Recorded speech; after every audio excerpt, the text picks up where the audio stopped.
civilization of the Ice Age.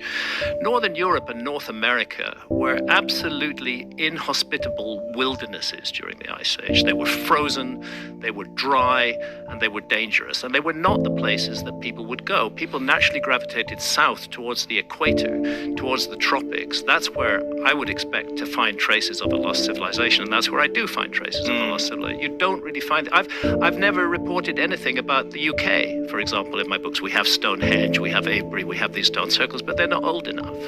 That was the time when the UK started to get warmer, and it's the same with the rest of Northern Europe, and it's the same with the northern part of North America. You have to go down to the southern part of North America, you have to go into Mexico, you have to go into South America to really find an environment during the Ice Age that would have nurtured a high civilization.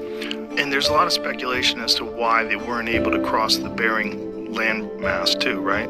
Well, again, this is an area where there has been a narrative that archaeology has sought to impose upon us, and this was called the Clovis First idea, that there was a people who archaeologists called the Clovis people. We don't know what they called themselves in North America, and traces of their characteristic tools, particular sort of fluted points, arrowhead spear points, turn up from about 13,400 years ago and end abruptly 12,800 years ago. And for a long time, with the beginning of the Younger Dryas, and for a long time, archaeology maintained that this Clovis culture, so-called Clovis culture, we don't know what they called themselves, were the first Americans, and that there were no human beings in the Americas before 13,400 years ago. And bit by bit, the new evidence has come in, which has forced archaeologists screaming and tearing out their hair to back away from the Clovis First paradigm and admit that actually, yes, there were people here before that. But even then, they're reluctant to go very far back. We've recently had these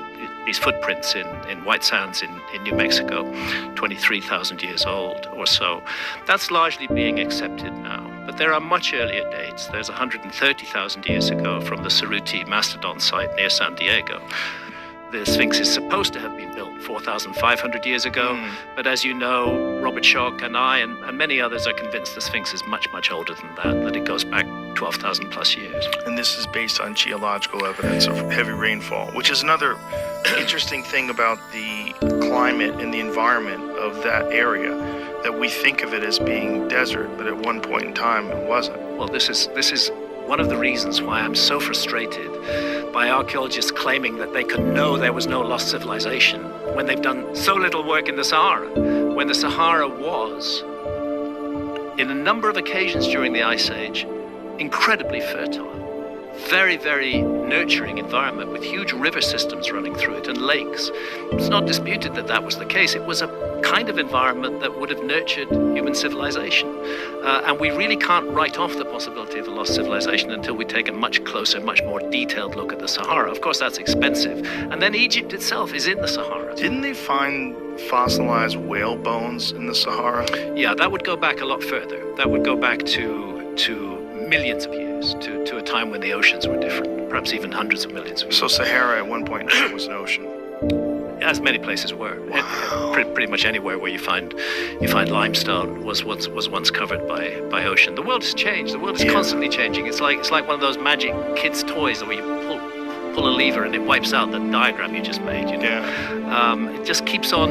The world keeps on recreating itself, and we human beings make our journey through this changing world, and we try to fix it and say this is how things were, this is how things will be, and it never cooperates with us on that. It's just incredibly fascinating that the timeline, when you go beyond the traditional timeline and you get back into where you and Robert Schoch have speculated the age of the Sphinx, now you're talking about a completely different environment of lush rainforest and many, many, many resources. Absolutely. We're talking about a completely different Sahara. And Schoch's evidence is of 1,000 years of heavy rainfall. That's what the Sphinx bears witness to, that it was already there when the rains of the Younger Dryas, and the Younger Dryas affected the Sahara with heavy rainfall.